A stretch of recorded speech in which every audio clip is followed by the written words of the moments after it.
Assalamualaikum warahmatullahi wabarakatuh. Bismillahirrahmanirrahim. Tabarakalladzi nazzalal furqana ala 'abdihi liyakuna lil 'alamin nadhira. Allahumma shalli wa sallim ala sayyidina Maulana Muhammad wa ala alihi wa sahbihi asma'in. Nama ba'du.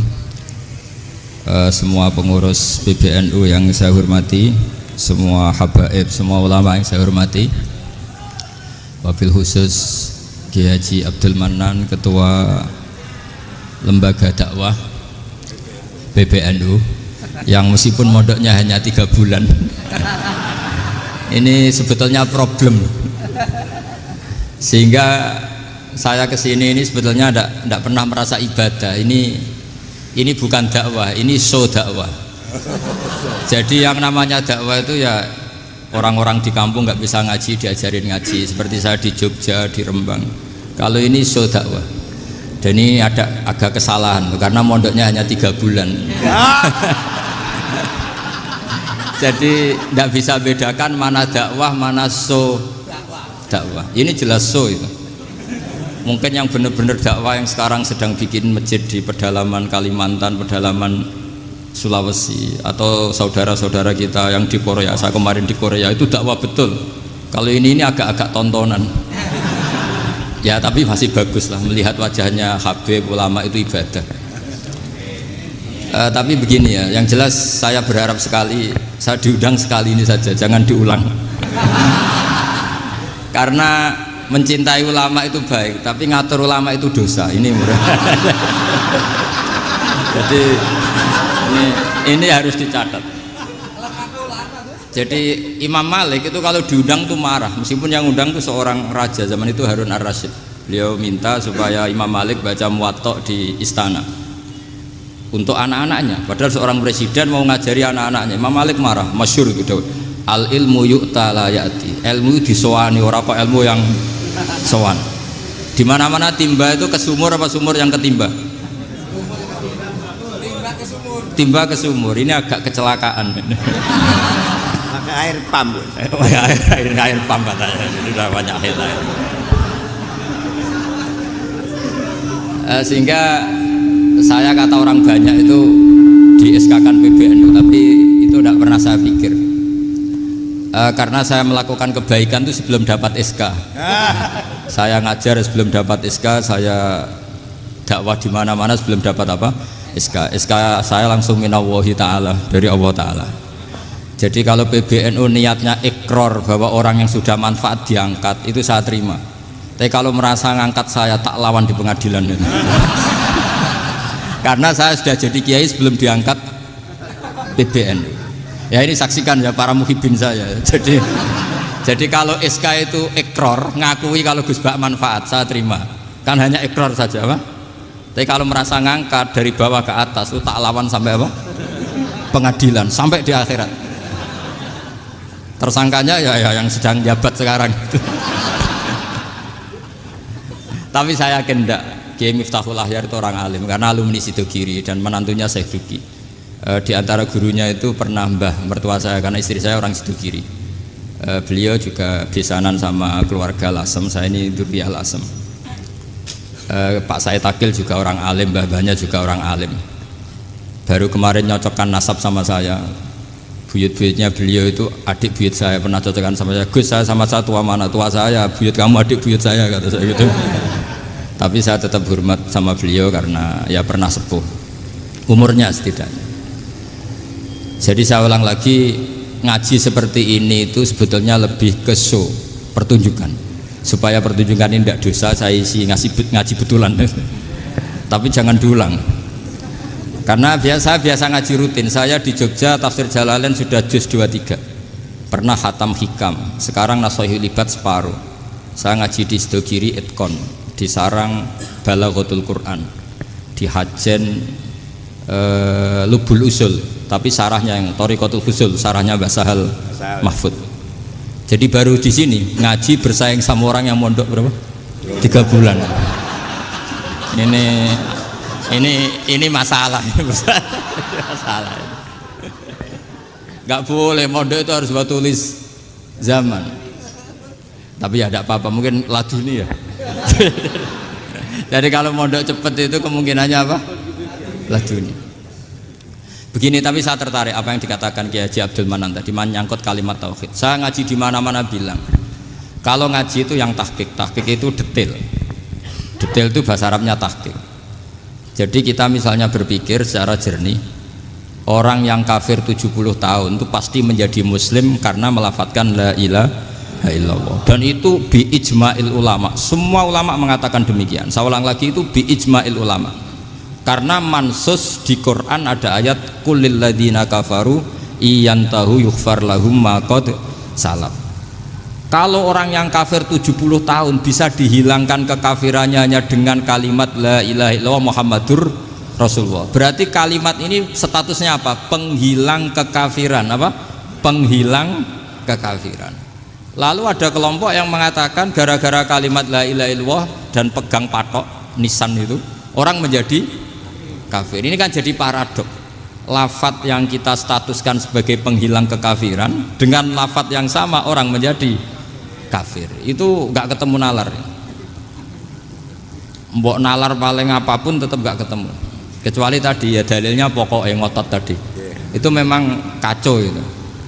Tapi alhamdulillah mereka insya Allah ya sadar. Kamu jangan bayangkan mereka tidak sadar terus, berarti kamu doanya jelek. Bisa saja mereka sudah ingin sadar, berhubung digojlok ini terus nggak jadi sadar. Jadi jangan-jangan salah kita karena sering gojlok sehingga yang mau sadar jadi tidak apa? Nggak sadar. Saya tadi jam 10 sampai setengah 2 masih ngajar di pondok saya ngajar tafsir. Masih di Rembang sana saya. Terus saya ke Semarang Delalah Muyassar. Ya mungkin agak-agak keramat, jadi tetap jam 3:04 saya bisa ketemu Habib Umar Hafid. Saya beberapa menit ya diskusi tentang manhaj beliau. Dan kebetulan saya sering belajar kitab beliau sama alumni-alumni Darul Mustafa. Meskipun saya tidak pernah ke sana, tapi saya tahu betul mazhab beliau. Karena al-arwah junudun apa? Mujannada. Begini, saya sering dingetikani Mbah Mun, politik tidak jelas itu bagian dari kejelasan. Ini yang perlu dicatat. Jadi politik tidak jelas itu bagian dari apa? Kejelasan. Misalnya begini, siapa yang mengira Khalid bin Walid yang sangat musuhi Rasulullah, dia panglima orang kafir ketika ngalahkan Rasulullah di perang Uhud, akhirnya Khalid bin Walid masuk apa? Islam. Begitu juga Wahsy, qatilu ahabbin nasi ila Rasulillah, pembunuh Sayyid Hamzah, akhirnya juga masuk Islam. Begitu juga Abu Sufyan, dia pemimpin besar kafir Mekah ketika perang Badar, ketika perang Khandaq, akhirnya juga Islam dan menjadi mertua Rasulullah Shallallahu Alaihi Wasallam. Dari fakta ini kemudian banyak ulama alim yang ngambil sikap itu ya cara Jawa itu anggang-anggang. Anggang-anggang itu gak tegas, tapi gak tegas dari rumusan ilmu yang detail. Saya ulang lagi, gak tegas tapi dari rumusan ilmu yang apa? Detail. Bisa saja orang yang sekarang kafir suatu saat mukmin atau muslim. Bisa saja yang sekarang sedang fasik suatu saat soleh. Bisa saja yang mondok 3 bulan Rois PB NU. Sementara yang mondok lama kadang Kiai RT. Tapi itu hanya hukum duniawi. Saya yakin yang Kiai RT ini PBNU di akhirat. Karena mondoknya lebih apa? Lama. Itu tak jamin. Saya juga berencana mimpin NU di akhirat saja, bukan di dunia. Makanya saya mohon SK itu berakhir muktamar mendatang. Karena saya sudah kiai sebelum diangkat. Makanya saya ulang-ulang, kalau pengangkatan itu niatnya ikrar, saya terima. Tapi kalau niatnya ngangkat, tak gugat di pengadilan. Ini tidak guyon, ini betulan itu. Ya, tapi ini hanya guyon saja. Nah, ini penting saya utarakan teori ngaji ya. Ini saya bacakan naskah asli Sayyid Umar Hafid supaya Anda dapat barokah beliau. Karena beliau selain alim allamah, muridnya Habib Salim, juga beliau pernah ngaji kutub Sayyid Abdul Qadir Segaf di Jeddah. Juga beliau sering istifadah di beberapa kiai. Ini saya baca teks Arabnya, kemudian saya terjemah. Bagi yang tidak setuju pemaknanya bisa gugat, karena saya baca Arabnya. Yang nggak setuju pemaknanya bisa gugat, tapi tak jamin kalah karena saya paham betul teksnya maknanya seperti itu. Logikanya tadi ya, ketika Rasulullah ngambil sikap tegas kepada Qatilu Hamzah yaitu Wahsy, dan ketika Rasulullah ngambil sikap tegas pada orang-orang yang mengalahkan beliau di perang Uhud, kaifa yuflihu qaumun fa'alu bi anbiya'ihim hakadza, bagaimana mereka jadi orang benar atau orang yang dapat kebahagiaan kalau mereka perlakuannya seperti Nabi seperti ini, yaitu Nabi sujjawajjuh masyhur wa kusirat ruba, yaitu Nabi itu wajahnya terluka, gigi serinya tanggal. Orang-orang seperti ini tuh nggak akan bejo kalau orang Jawa, nggak akan falah. Tapi apa yang terjadi? Allah menurunkan ayat laisa laka minal amri syai'un aw yatuba 'alaihim aw yu'adzibahum. Muhammad itu bukan wilayah kamu ngecap orang, menstigmasi orang itu tidak wilayah kamu. Saya bisa saja mengampuni mereka atau menyiksa saya itu atau menyiksa mereka itu wilayah saya, kata Allah. Saya bisa saja mengampuni mereka atau menyiksa mereka itu wilayah saya. Sehingga akhirnya apa? Rasulullah tidak ngambil sikap yang mungkin orang lain mengatakan itu tidak tegas. Tapi itu kearifan. Betul, akhirnya Wahsy malah masuk Islam. Khalid bin Walid panglimanya juga masuk Islam. Dan beberapa orang kafir juga masuk Islam, termasuk mimbenihim, ketuanya yaitu Abu Sufyan. Ini penting saya utarakan. Makanya ini saya baca pembenaran dari konstruksi pikiran tadi. Nah ini supaya khas. Ini khasnya orang mondok 10 tahun nih. Jadi ini tak baca ini. Nah, biar jelas ini nanti tagnya persis ya, tidak saya rubah. Ini di kitabnya Habib Umar Hafid, namanya itu Taujihun Nabi Limardoti Bari. Kalau diterjemah ya mengarahkan orang yang sadar. Nabi itu orang yang sadar ya, sampai ini termasuk orang yang sadar. Limardoti Robbi, menuju mendapat ridho Tuhan atau Allah Subhanahu wa Ta'ala. Saya baca tagnya ini di halaman 179. Ini tidak ada yang saya rubah, tidak saya kurangi. Bismillahirrahmanirrahim. Fala buddha an nuwattina qulubana ala annana khodamatu ahli hadal qaul wa yattali'u wa min qulubina annana na'taqidu imkaniyata ayyasfa'a fi ahadina yaumal qiyamati man huwal ana kafirun yuslimu faya'lu sya'nu indal haqqi fayakunu sababan li kholasika fil qiyamah yumkinu dzalik. Jadi kita para dai, para kiai itu adalah khodamatu hadal kaun. Kita ini adalah pelayan alam raya ini yang selalu berharap alam ini akan lebih baik.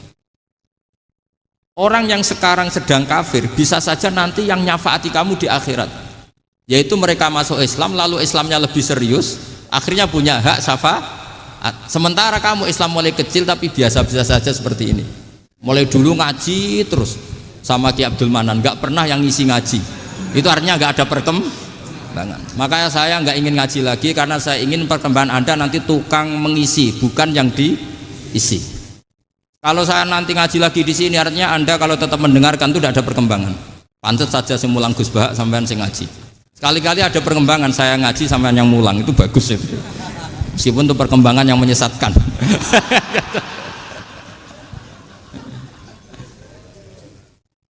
Ini penting saya utarakan. Ini dawuhnya Said Umar ya. Orang yang sekarang sedang kafir bisa saja orang ini nanti nyafaati kamu, yaitu beliau orang ini Islam, kemudian Islamnya serius, maka punya hak syafaat. Sementara kamu Islamnya biasa-biasa saja. Itu masyhur kayak Sayyidina Umar. Sayyidina Umar Islam di hari itu langsung makomnya makom yang a'la, sehingga mengalahkan yang sudah Islam lebih lama. Karena Islamnya Umar itu menjadi izzatul Islam betul. Makanya jangan benci orang tegas teman-teman, kadang ya ada baiknya. Abu Bakar itu sudah Islam tapi layinal janib, orangnya santun. Kalau dipisoi orang yang menengahi lah, kira-kira seperti itu. Begitu juga Bilal, Ammar, Suhaib. Singkat cerita, Rasulullah itu sering dibully ya, sering disiksa orang-orang kafir. Rasulullah berharap, wah kalau yang Islam gini terus repot. Melihat Umar ini petarung di pasar Uka, dia dapat uang itu kalau tarung, menangan. Kata Rasulullah, kalau ini yang Islam ya bagus. Beliau berdoa, Allahumma aizal Islam bi Umar. Itu kira-kira 2 hari dari doa beliau, Umar masuk Islam. Itu pertama masuk Islam itu orang-orang kafir diparani. Kalau kamu ganggu Rasulullah Muhammad tak bunuh. Semenjak itu orang kafir yang gentenan sembunyi. Sehingga kata para mereka yang Islam selalu jaya mut aslama Umar, ketika Umar masuk Islam. Itu dalam satu hari Islam itu Rasulullah sudah ngendikan Umar yang Islam sehari ini imannya kalau ditimbang separuh ahli dunia masih unggul sama Islamnya Umar. Nah bisa saja seperti itu. Jadi saya minta sama teman-teman yang mencintai ilmu, tidak tegas itu bagian dari ketegasan dalam ilmiah, karena kita ini tidak mengendalikan dunia, tidak mengendalikan hidayat, hanya Allah piyambak yang ngasih apa? Hidayat. Maka sikap kita laisalaka minal amri syai'un aw yatuba alaihim aw yu'adzibahum. Rasulullah yang ahabbul khalqi ilallah saja tidak boleh tegas karena semuanya potensi itu ada. Cuma kita tegas dalam kebenaran saja, tapi nggak perlu tegas dalam mengawal kebenaran. Kenapa demikian? Karena Islam ini agama yang akan dijaga Allah ila yaumil. Yang jaga Islam bukan PBNU, bukan PP Muhammadiyah, bukan kiai. Yang menjaga Islam namun Allah Subhanahu wa ta'ala.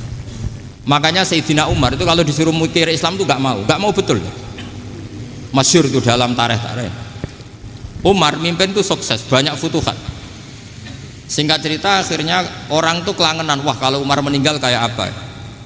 Sehingga Abdullah bin Umar setiap jalan-jalan tuh dibully, kalau sekarang dibully. Ya Abdullah bin Umar, bapak kamu itu gimana? Sudah sepuh mau meninggal kok tidak suksesi. Kalau saja ada orang penggembala kemudian meninggalkan kambingnya di hutan, kamu anggap orang yang mudoyik enggak, menyia-nyiakan kambing itu enggak? Ya iya, kata Abdul bin Umar. Apalagi amru hadil umat ini mau ditinggal gelanggang, nanti suatu saat Umar meninggal. Mbok ya suksesi supaya jelas. Logika itu diaturkan ke Umar radhiyallahu anhu, ke Sayyidina Umar. Pertama Umar agak tertarik dengan logika itu. Lama-lama beliau marah. Tidak jadi. Saya tetap tidak akan istikhlaf, tidak akan suksesi, dan saya tidak akan mikir Islam, katanya. Islam akan diurus oleh Allah Subhanahu. Terus beliau ngendikan, Islam ini jalan ketika ditinggal Abu Bakar, bahkan ketika ditinggal ahabbul khalqi ilallah akramul khalqi indallah, yaitu Rasulullah Muhammad sallallahu alaihi wasallam. Coba Islam dulu dipimpin Abdul Qadir ketua wali, dipimpin Wali Songo, dipimpin orang top. Sekarang dipimpin mondok 3 bulan jalan. Karena Islam yang ngatur Allah Subhanahu wa ta'ala. Jadi ini penting.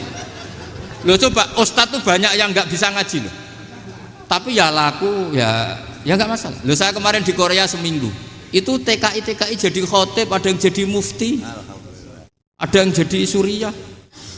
Itu ada yang di sana jadi suriah, pulang ke kampung angon kambing lagi. Loh itu teman saya kenal.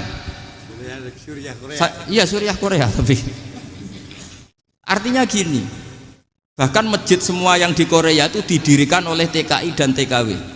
Mereka digerakkan Allah untuk mikir agama, karena agama ini milik Allah. TKI saja mikir. Makanya ini penting, yo dakwah tapi tauhidnya sing kenceng, jangan dakwah kenceng tauhidnya kendor. Itu bahaya betul. Saya ulang lagi ya, ini dawuh Habib Umar. Jadi kata beliau, fala budda an wattina kulubana, kita harus yakin seyakin-yakinnya bahwa semua kemungkinan itu mungkin. Makanya masyhur dalam tarikh ketika kafir Quraisy mau disiksa oleh para malaikat karena mereka sering menyakiti Nabi, kata Nabi gimana? Jangan. Saya berharap kalau bapaknya tidak mukmin, suatu saat anaknya mukmin. Masyhur dalam tarikh. Musuh Nabi besar siapa? Walid bin Mughirah. Punya anak Khalid bin Walid. Abu Lahab punya anak Darrah, itu mukminah yang baik. Abu Jahal punya anak Ikrimah, itu mukmin yang baik. Di Indonesia lebih hebat lagi. Bapaknya ra iso maca Quran, anaknya hafid. Bapaknya utun ratamat SD, anaknya jadi dekan. Di Indonesia banyak orang nggak siapa-siapa, anaknya jadi presiden, anaknya jadi menteri. Artinya jangan karena bapaknya kafir kamu nganggep anak turunnya pasti selalu kafir. Teori itu sudah salah zaman Rasulullah. Yaitu Walid akhirnya punya anak Khalid, Abu Lahab punya anak Darrah, terus siapa? Abu Jahal punya anak siapa? Ini penting saya utarakan karena dakwah kalau terlalu semangat nanti kalau menghilangkan tauhid bahaya. Tetap innal huda. Uni Soviet kayak apa? Mengkooptasi negara-negara sekelilingnya sampai jadi Zuni. Tapi apa yang terjadi? Uni Soviet yang runtuh, persemakmurannya semua rata-rata jadi negara apa? Islam, kayak Uzbek, kayak Ceknya, kayak apa-apa. Karena agama ini diurus Allah. Sehingga kalau tapi kamu ngitmai agama nggak apa-apa. Makanya istilahnya Habib Umar khodamah itu pelayan, nggak apa-apa. Kita ngitmai agama itu nggak apa-apa. Dengan ngitmai terus mikir nggak apa-apa. Tapi jangan mikir yang merasa kalau kita mati, wah nanti agama ini kukut karena saya mati. Kamu itu siapa? Agama Islam ini tidak pernah dipasrahkan kamu. Diurus oleh Allah Subhanahu wa taala sendiri. Sehingga ketika Wali Songo meninggal, agama ini tambah kuat sampai sekarang. Kecil saya itu kalau pengajian susahnya bukan main, harus izin sana sini. Sekarang setiap pengajian polseknya datang, polresnya datang, nggak ada intel, nggak ada apa. Padahal kiai dulu sama kiai sekarang itu kira-kira alim mana? Alim kiai dulu. Mbah Hasyim Asy'ari itu ngarang kitab sampai dibaca di Yaman. Saya sering baca juga kitab beliau, Risalatu Ahli Sunnah wal Jamaah. Kiai sekarang mau terjemah aja kadang salah memahami. Tapi ya Islam tetap jalan karena Islam ini dikawal, dijaga oleh Allah Subhanahu wa taala. Maka kalau dalam cerita tarikh sirahnya Ibnu Ishaq itu, tauhid itu penting. Beliau cerita begini. Sayyid Abdullah itu namanya Abdullah bin Abdul Muthalib. Kita tahu kenangannya Rasulullah terbanyak itu bukan dengan Sayyid Abdullah tapi dengan Sayyid Abdul Muthalib, dengan mbahnya. Karena Nabi itu mulai kecil dirawat oleh siapa? Mbahnya. Yaitu yang disebut Nabi ketika 2 bulan kan abahnya sudah meninggal. Ya saya baca ya, pakai bahasa Arab biar jadi bid'ah. Nanti kalau bahasa Indonesia ada bid'ah. Tidak betul tuh. Diba atau berjanji sebenarnya itu kitab sejarah, berhubung dibaca bahasa Arab terus kayak mantra. Terus yang belakang mau nyenggai soleh aleh, sehingga kubu sebelah bilang tuh khurafat dan bid'ah. Coba diterjemah ini, coba nanti saya baca bahasa Arab. Walamma tamma min hamli syahroni ala masyuril aqwalil marwiyatu fiya bil madinati abuhu Abdullah wa kana qad istaza bi akhwalihi bani adi minat taifatin najariyah wa makatha syahron saqiman yu'anu nasukmahu wasakwa. Terus di pojok sana bilang soleh aleh, pasti kubu sebelah yang liwat, wah itu khurafat bid'ah karena dianggap mantra. Padahal artinya coba sampean baca bahasa Indonesia. Ketika hamil Rasulullah umur 2 bulan, abahnya meninggal di kota Abwa. Kota Abwa adalah kota keluarga besar ibunya Sayyid Abdullah. Kebetulan pas ke sana beliau sakit sampai 1 bulan dirawat. Bid'ahnya di mana kalau diterjemah? Wong itu kitab tarikh. Makanya saya nggak tahu yang membidah-bidahkan tiba itu karena tadi. Tapi sampean juga ikut salah karena nyenggai sholawat tantok itu. Jadi makanya saya bilang tadi kalau bahasa Arab bid'ah, kalau sudah terjemah bid'ah karena kelihatan kalau itu hanya kitab tarikh. Loh, coba bid'ahnya di mana? Wa ba'du fa'aqulu wa Muhammad bin Abdullah bin Abdul Muthalib bin Hasyim. Itu kalau diterjemahkan, kamu harus tahu siapa nama Muhammad. Muhammad punya abah siapa? Rasulullah Muhammad Abdullah. Punya abah siapa? Abdul Mut. Punya abah siapa? Hasyim. Coba baca gitu di kubu sebelah. Oh iya gitu. Berhubung baca bahasa Arab. Wa ba'du fa'aqulu wa Muhammad bin Abdullah bin Abdul Muthalib bin Hasyim. Jadi itu hanya salah baca saja. Maksudnya salah yang ngukumi, bukan salah yang baca, salah yang apa? Ngukumi. Sayyid Abdullah ini orang yang tauhidnya sangat kuat. Sayyid Abdul Muthalib lebih kuat lagi. Saya cerita sedikit betapa pentingnya tauhid. Ketika pasukan Abraha bawa pasukan gajah mau menyerang apa? Ka'bah. Itu sebelum menyerang itu semua aset-aset milik orang kafir Quraisy, milik orang Quraisy lah. Itu ditawan, diambil. Termasuk milik Sayyid Abdul Muthalib, milik Abdul Muthalib. Terus ketika mau masuk Ka'bah, mau masuk Mekah, kata Abraha, man sayyidu hadal wadi, siapa yang kamu tuakan, yang kamu pertuan di sini? Oh, Abdul Muthalib. Abdul Muthalib itu dipanggil, itu auranya luar biasa. Abraha yang di tempat perkemahannya itu harus duduk di atas karena dia raja, itu duduk di atas gak berani. Saking wibawanya Abdul Muthalib, ini mbahnya Rasulullah. Akhirnya Abraha bilang gini, saya duduk di bawah tidak mungkin karena saya raja. Kamu duduk jejer saya tidak mungkin karena nanti umat saya kecewa karena raja kok disaingin gitu. Ya sudah, sambil berdiri-diri kita ngomong. Akhirnya Sayyid Abdul Muthalib tadi Diomongin gini, saya itu tidak ingin merusak orang-orang Mekah, orang-orang Quraisy. Saya hanya kecewa punya tempat ibadah dikencingi, diberakin sehingga saya mau merubuhkan Ka'bah. Tapi dengan damai, nggak ada perang. Apa jawabnya Abdul Muthalib? Lucu. Nggak apa-apa, Ka'bah kamu robohkan silakan, nggak apa-apa. Yang penting unta saya yang kamu sita kembalikan. Harta saya yang 100 unta kamu sita kamu kembalikan. Itu Abraha kagetnya bukan main.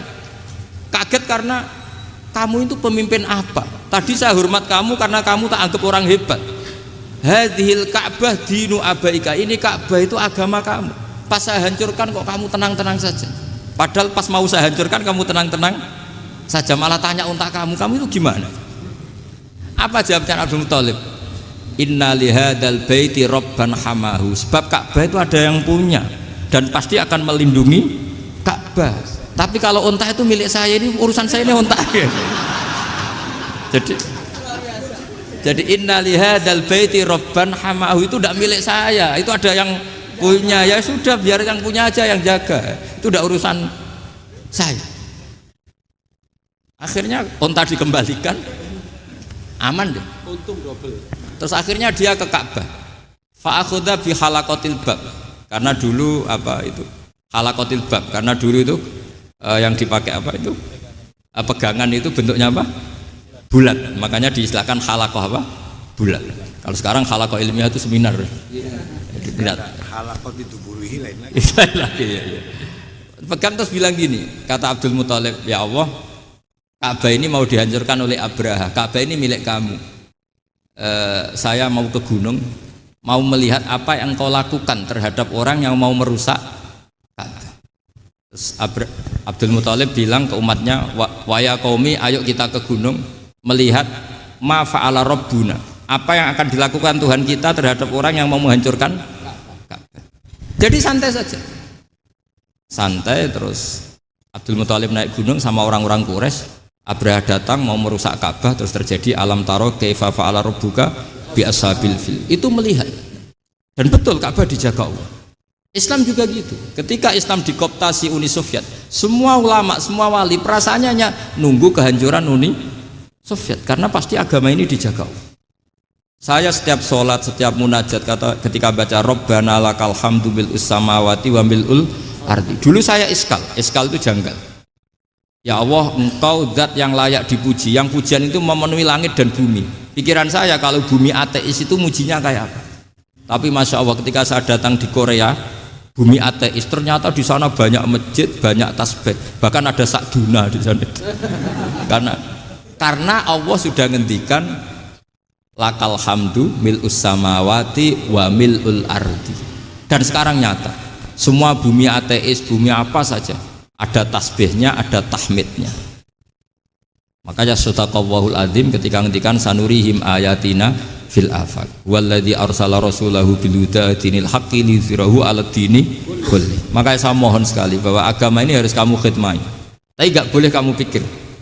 Atau dibaliklah, khidmah maka memikir. Tapi tidak usah GR bahwa agama ini diserahkan sampean. Saya juga enggak ridho. Agama kok diurus orang-orang kayak gini, kayak apa nasibnya? Jadi ini penting, karena rata-rata kiai alim itu tidak jelas. Terus oleh orang-orang yang nggak pernah ngaji itu, wah ini nggak jelas, nggak tegas. Islam itu harus tegas. Maksudnya tegas itu kayak apa? Tegas itu di wilayah kita. Kalau istri kamu mau diperkosa orang itu boleh tegas, itu wilayah kamu. Tapi kalau hidayat itu wilayahnya Allah Subhanahu wa Ta'ala, kita tidak pernah tahu. Bahkan yang sudah Islam saja, nyuwun sewu, itu nggak ada jaminan mati husnul. Kita tahu dalam sejarah Sa'labah itu dapat gelar hamamatul masjid, merpatinya masjid. Tapi kita tahu akhirnya Sa'labah itu apa? Su'ul khotimah. Sampai dalam Islam selalu diajarkan ya muqallibal qulub tsabbit qalbi ala dini. Jadi kalau kita sendiri saja masih ingin selalu husnul khotimah, agak ada ruang untuk mudah menvonis orang lain. Makanya saya salut sekali ketika Habib Umar menulis kita semua ini mengkhidmai hadal kaun, dan selalu berharap bisa saja suatu saat orang yang sedang kafir bisa saja suatu saat muslim. Nah soal kalau yang sama yang harbi menyerang kita ya tarung. Kalau artinya kalau yang merangi kita ya kita wajib perang, kalau enggak ya habis kita. Seperti kita lakukan ketika diserang Belanda. Tapi ketika mereka musta'man, dhimmi, mu'ahad, orang-orang kafir yang mau berdamai dengan kita, ya kita damai. Sebagaimana yang dilakukan Rasulullah SAW ketika berdamai dengan kafir Quraisy yang dipimpin Suhail bin Amr. Masyhur itu dalam tarikh. Singkat cerita kan Sayyidina Ali ini pernah konflik sama orang Khawarij. Kata Sayyidina Ali, ya sudahlah, namanya kita musuhan, kita tidak usah ketemu, pakai mediator, kata Sayyidina Ali. Kata orang Khawarij, ini apa-apaan kok butuh mediator? Nggak ada Qur'annya, nggak ada hadisnya. Kira-kira kalau Pak Sayyidina Ali orang Jawa, nggak ada apa tidak tahu. Walhasil Sayyidina Ali akhirnya baca ayat, wa in khiftum shiqaqa bainihima fab'atsu hakaman min ahli wa hakaman min ahliya. Jika suami istri tengah konflik, maka yang keluarga suami kirim mediator, yang keluarga perempuan juga kirim. Terus kata Sayyidina Ali, wa amru ummati Muhammad a'dhamu min amri rajulin wa imra'atin. Kalau suami istri saja ketika konflik butuh mediator, apalagi ini kelompok besar pasti lebih butuh mediator. Akhirnya lalu mediatornya siapa? Kata Sayyidina Ali, ya siapa saja yang penting baik. Ditunjuk seseorang, diprotes sama orang Khawarij, ini orang nggak kredibel. Oh, terus Sayyidina Ali marah-marah. Rasulullah itu pernah berdamai dengan orang, bahkan orang itu kafir, yaitu Sulhul Hudaybiyah. Nabi itu berdamai dengan orang yang bernama Suhail bin Amr, ketika itu kafir. Makanya ini menunjukkan bahwa musolahah ma'al kufar itu boleh demi kelangsungan bernegara, berbangsa. Kamu tidak usah meragukan reputasi NU. Ketika dulu kafirnya kafir harbi zaman Belanda, ya Mbah Hasim fatwa apa? Jihad. Jadi jangan kira tidak tegas, kita tegas sekali, justru kita yang punya masa lalu tegas. Tapi kepada siapa dan dalam konteks apa? Paham ya? Terus ini penting sekali untuk dijernihkan. Ini saya baca berikutnya nanti, tidak supaya tahqiq saya syukur sekali, saya tadi sekaligus minta ijazah sama Habib Umar, dan memang saya ngaji ini lama sama teman-teman alumni Yaman, cuma belum pernah ketemu mu'alifnya. Tadi saya ketemu minta ijazah itu dan beliau senang sekali, bahkan sempat bikin tulisan di kitab saya ini. Sama tidak perlu baca, karena kalau bisa ya biasa, kalau tidak bisa malu ya sudah, tidak usah baca sudah. Terus ini kata beliau, ini masih saya teruskan. Nahnu min hadhil intilaqah naktasibu thabatana wa quwwata yaqinina wa illa fa fil ardi mu'aridun wa muntaqidun wa mukhalifun min akhyarin wa asyrarin sholihin wa fasikin muslimin wa kuffar. Kalau kamu punya satu metode ilmiah, metode dakwah, kamu harus siap, karena pasti ada yang menentang. Yang menentang itu ya mulai orang soleh, tidak soleh, orang macam-macam. Jadi kalau sudah punya manhaj, memang dari awal harus siap apa? Ditentang. Jadi misalnya PBNU punya kebijakan apa, ya sudah siap saja dibully. Itu pasti itu, karena nggak ada manusia semua suka, semua benci. Kata beliau, anta in kunta fi syakkin min hadzal maslak wal manhaj fattabi man syi'ta wasaha angka ghaniyah wa in kunta ala yaqinin annahu al huda wa mirasun nubuwah wa annahu haqiqatu tarjamatil ahdi ma'rab fala tata'atsar min kalami ahadin yakunu mangkana. Jadi intinya kita mengawal Islam secara rahmatan lil alamin itu justru kita berharap menjadi simpatik dan menjadikan mereka menjadi napa Islam. Jangan ketika simpatik dianggap gak tegas. Saya masih ingat betul dawuh Mbah Mun, hak sekseni, kata beliau, saya masih ingat kalimatnya, sekseni akurat tegas itu berdasar ayat laisalaka minal amri syai'un aw yatuba alaihim aw yu'adzibahum, karena potensi sosial itu bisa rubah. Orang yang sekarang kawan kamu bisa saja suatu saat jadi musuh, yang sekarang musuh kamu bisa saja suatu saat jadi kawan. Terus kamu ngambil sikap tegas dalam sesuatu yang nggak stabil seperti ini, lalu tegas itu kan nggak pada tempatnya. Makanya yang seperti ini kata Allah pakai asa itu menawa. Asa wahu ayyaj'ala bainakum wa bainal ladzina ataitum minhum mawaddah. Bisa saja orang yang sekarang musuhan dengan kamu suatu saat dijadikan mawaddah. Kamu udah mawaddah itu saling mengasihi. Kamu udah usah tanya, wallahu qadir, kata Allah, karena Allah mampu. Jadi dalam hukum-hukum sosial Allah seringnya bilang apa? asa.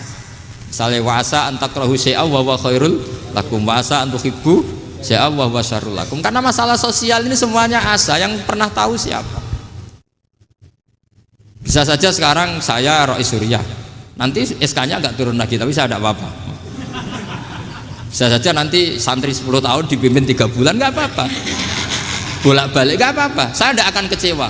Karena masya Allahu kana wa malam yasa lam yakun. Assalamualaikum warahmatullahi wabarakatuh.